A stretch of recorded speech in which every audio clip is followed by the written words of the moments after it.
guys, what's up and welcome to today's podcast. If you're listening on the podcast, welcome. If you're watching on YouTube, welcome to our channel. Make sure you stop by, subscribe if you like what you see. For those who don't know, my name is Angie. I'm the founder of Love Inspiry podcast, and here we are talking all about inspirational talk with relationships, life, and marriage. And so today has been, we're transitioning in our business. After I came back from Hawaii, I just started thinking about things in the direction of my business and where I wanted to go. And so now I am completely rebranding the business. So we're here today to talk about change. I started to kind of feel like Peter when he was walking on the water and took his eyes off Jesus and started sinking.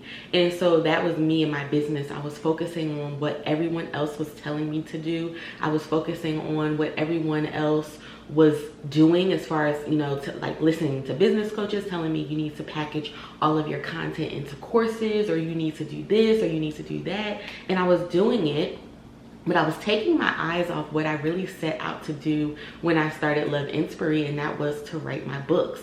And the more attention that I was giving to creating masterclasses and creating workshops, all the attention that I was giving to that, I was not producing books how I wanted to. I started out with a goal when I started in 2019 that I'm going to have a book every 2 years.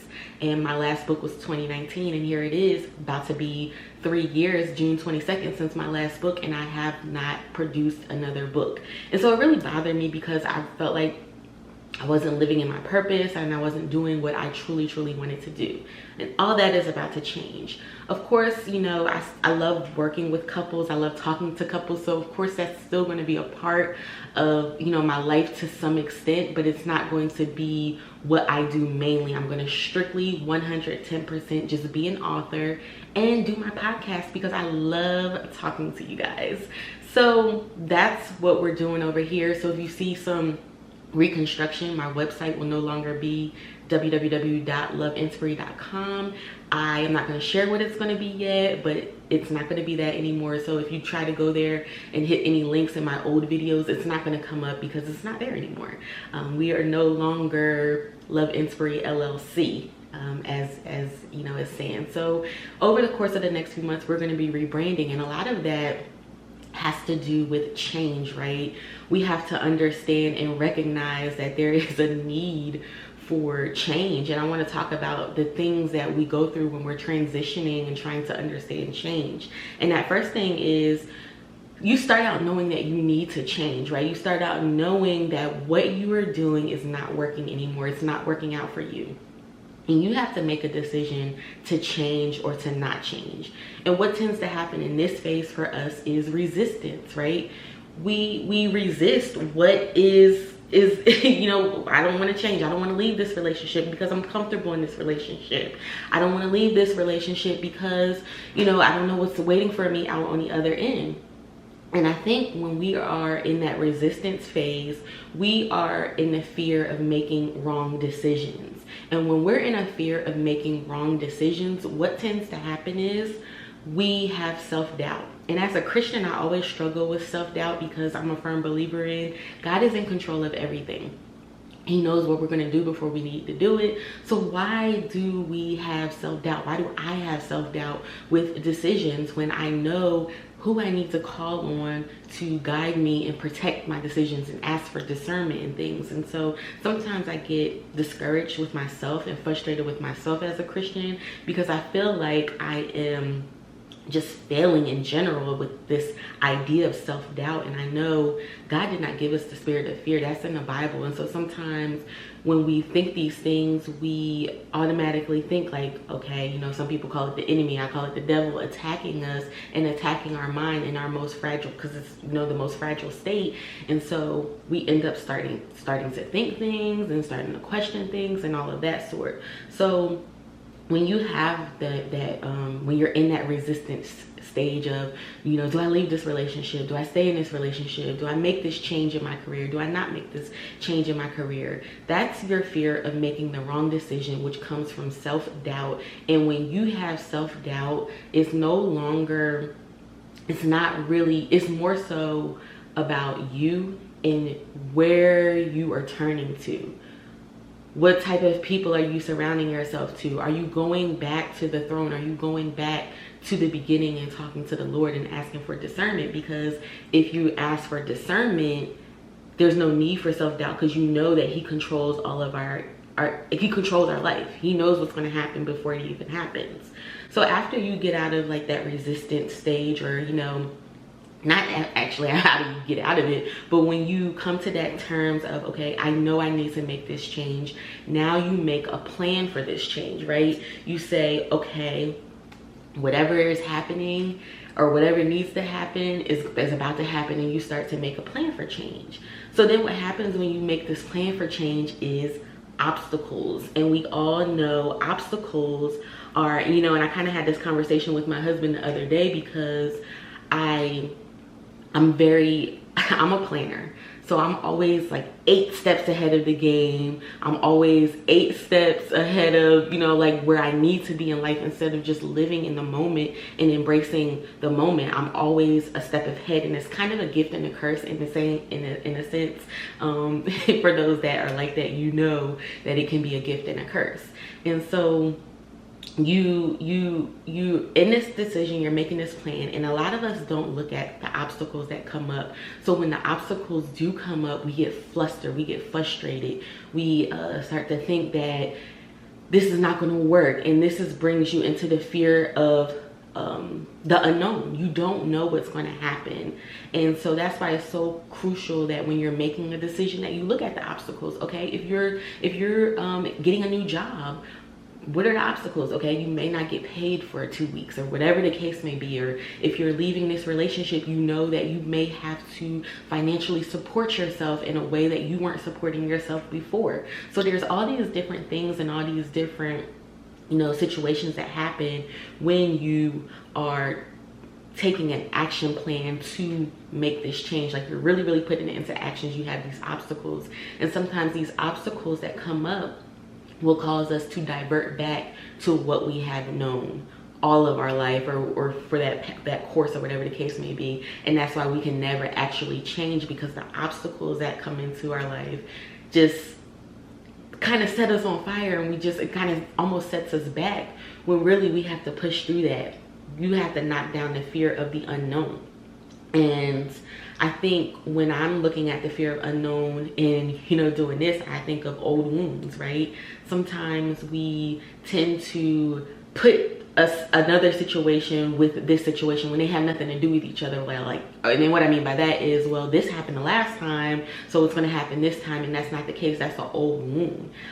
That situation was what it was, and this situation is going to be what it is. And so there's a fine line between looking at the past and then letting the past define your future. And I think that's what a lot of us do when it comes to change. We're looking at, okay, what happened before, as opposed to what's new. And that's something, you know, I'm not knocking anybody, that's something that I totally have to work on when it comes to that. And I hope that if you're falling in that category, you know that, you know, your fear of the unknown comes from your old wounds. It comes from past trauma that you may not have dealt with in the way that you thought you dealt with it.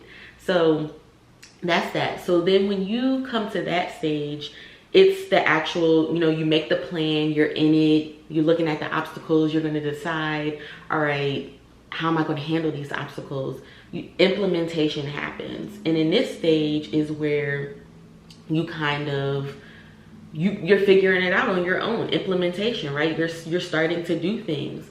And in the implementation status, you have fear of opinions, right? You have fear of what other people are going to say, which could cause you to revert back to your negative behavior. So example, in this business, or you know what, let me use a relationship as an example. So you're in this relationship, it's kind of semi-toxic, whatever the case may be, and you are trying to work through this relationship. You're making the steps, because you can either leave or you can stay. It's still implementation of, if you're going to try to work on your marriage, see a counselor, or whatever the case may be, it's still implementation. You're doing something to try to make it work, or either you're going to leave and make it not work. It's the same thing. So let's just say you're in it and you're trying to make it work. You see a counselor, you see a coach, you're doing all these things, you're reading books, you're doing workshops, you're going to retreats and all this stuff, you're having date nights more often, you're doing all this stuff, implementation. And you have these people on the outside that are saying, girl or man, why are you staying with him or her, and you know that this is toxic and they're not going to change? First of all, you don't know that. Okay, you're projecting what your past relationships were like, but that's the topic for another day. But you have these outside opinions. It's the fear of opinions when implementation happens. And we all know that nobody's opinion really pays our bills. We all know that sometimes opinions, like I said earlier, is projection. It's not really, or doesn't really have anything to do with you, but with what the other person has experienced in their life. And when I'm coaching people, I always try to take my opinion out of the situation, because a lot of the times when I'm talking to people, yeah, I have opinions. Yeah, I'm probably like, child, please, like, this ain't gonna, you know, this ain't gonna work. In my head, I'm knowing, okay, this is not a good situation, but I'm not gonna say that, because if I was to say that, then somebody might make a decision in their relationship based off of my opinion, right? Because they're seeking help from me, and then it's not going to be their decision, and so therefore it's just not going to work out, and they're not going to be comfortable in that decision. And so that's what I want to leave here with you guys today, is when you're making a change, whether you're trying to work through something or get out of something, surround yourself with the right people that's going to give you solid advice, biblical, godly advice, and constructive criticism on the situation. Of course, you don't want somebody that's going to tell you what you want to hear, but you also want somebody that's going to you know, be on the it's either one end of the spectrum or the other. You don't want somebody in between. And so when you're dealing with the fear of opinions from implementing this new change in your life, and even with me with business, okay, some people may say, well, she doesn't know what she wants to do, or this, that. You know, I'm not here to prove to anybody anything. I'm going to live in my truth. I'm going to be an author, and I'm going to do what I want to do when it comes to my Instagram, to my TikTok, to my YouTube, my website, whatever it is I do, I'm going to do it how I want to do it, how God has, you know, told me to do it, as opposed to what everybody else is saying to do. And I think when we let fear of people's you know, the fear of opinions creep into us, it's a matter of self-esteem, and a matter of, you know, going back to that other one of are we making the right decision? Self-worth. We have to understand that we have to be comfortable with our decisions, whether people agree with them or not. Everybody's not going to agree with everything that we do, and that's okay. That is okay. It's not the end of the world because so-and-so doesn't agree with you, but you have to have that good self-esteem and that self-worth to know that you're moving in the best interest of yourself. Some people are moving in the best interest of their kids, and be okay with that.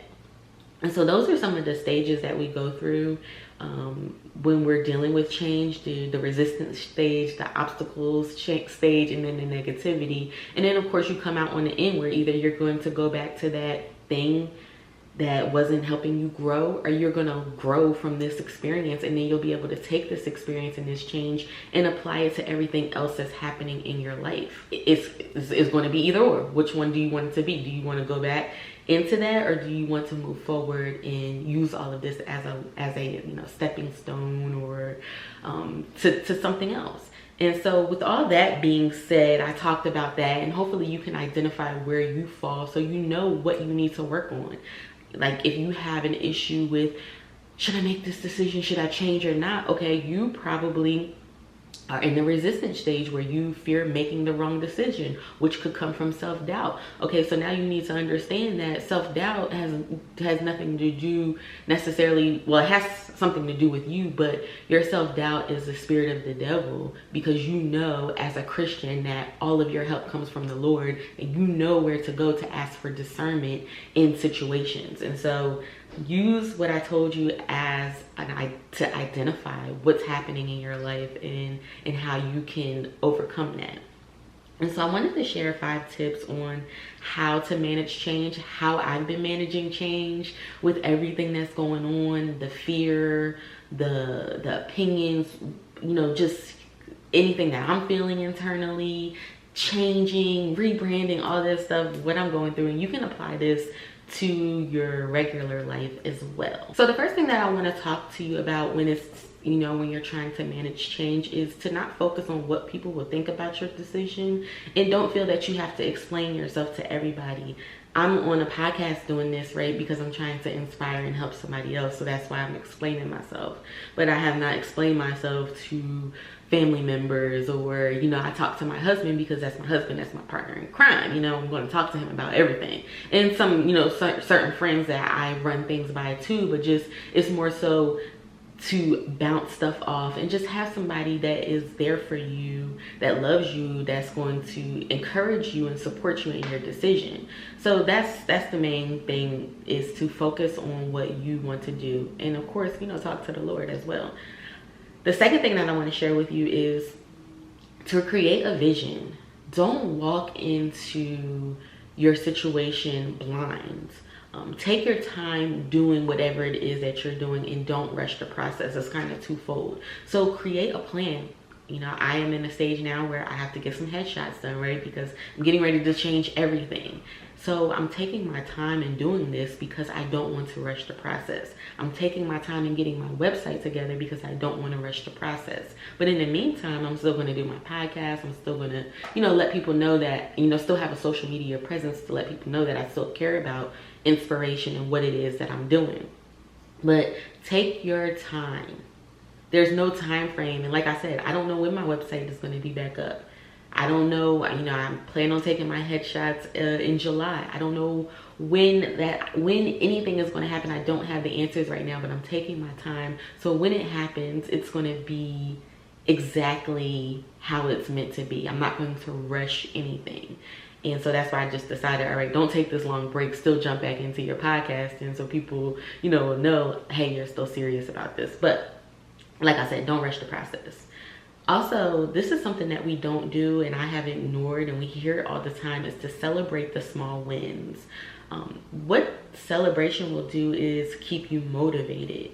It will keep you, you know, just going. You have to celebrate yourself. So let's just say I'm working on a new logo, all right? If I get the logo done, yes, girl, you got the logo done. I'm taking an extra hour off today. Celebration doesn't have to be going out purchasing something for yourself. It doesn't have to be something extravagant. It could just be something simple as, today I am going to do self-care. Today I'm taking that extra hour off to do what I need to do. So make sure that you're celebrating your small wins. Make sure that you are giving yourself some self-care and some time, you know, to yourself to digest all the changes that's happening in your life. Because when you are going through change, you have to make sure that you are maintaining self-care, that you are tending to your own personal needs so that you can pour into other people as well. Another thing that we talked about earlier too is to get a trusted friend that you can talk to during the process. Listen, I'm a firm believer in everybody needs somebody. Everybody needs somebody to yell at, to vent to talk things, to get support, to get encouragement from. Make sure you are surrounding yourself with the right people to get through this, because you can get through this change. Whether you have, in this particular podcast, because right, there's two different types of changes. There's a change where you know something needs to change, and then there's change where you are forced into it. Like there's nothing you can do about it. You probably never saw it coming, or maybe you did and ignored the signs. But there's to me, there's two different types of change. So whatever change you're going through, you always need that trusted friend that you can talk to, that you can vent to. And always remain thankful for what you learned in the last phase of whatever it is that you were doing. Basically have fun in the process too, you know.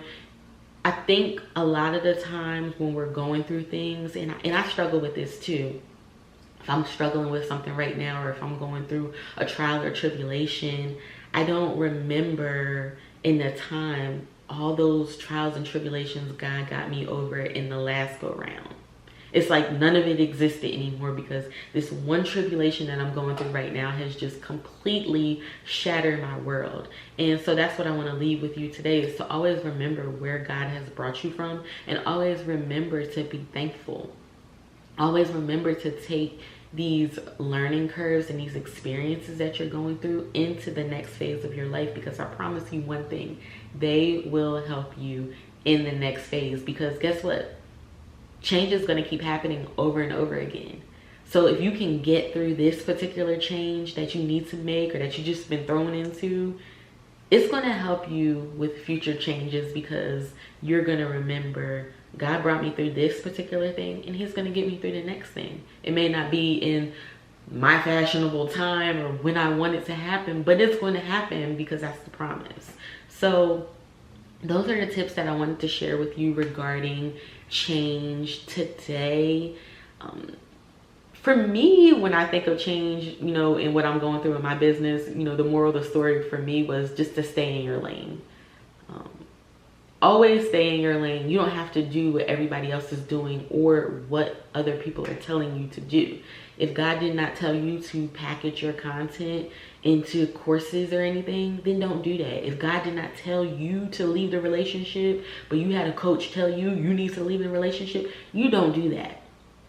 You follow, stay in your lane and follow what the Lord told you to do. All right, guys? So I want to end, we're back to ending the show with quotes now. And today's quote is, the secret to change is to focus all your energy not on fighting the old, but on building the new. Let whatever it is go. Take it to where it is supposed to be in the past and focus on the present, what's in front of you. Focus on acknowledging those obstacles so you know how to thoroughly get over them and, you know, get it how you live, man. But anyway, guys, that's all I have for you today. I hope you guys enjoyed today's podcast. Like I said, if you're watching on YouTube, make sure you like, comment, do all that stuff over there. I don't have to tell you to do it because either you're going to do it or you're not.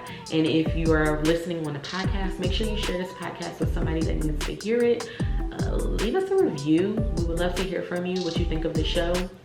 It's definitely going to be some changes in the show. I will be doing my podcast full time, so once a week as opposed to every 2 weeks now. So stick around for that. Our show next week, episode 50, is titled A Good Man, and it's about why men have a problem with the Russell Wilson type. And so you definitely want to stick around for that. I love you guys all. Thank you guys for supporting me through this journey, and I'll see you guys all in the next one.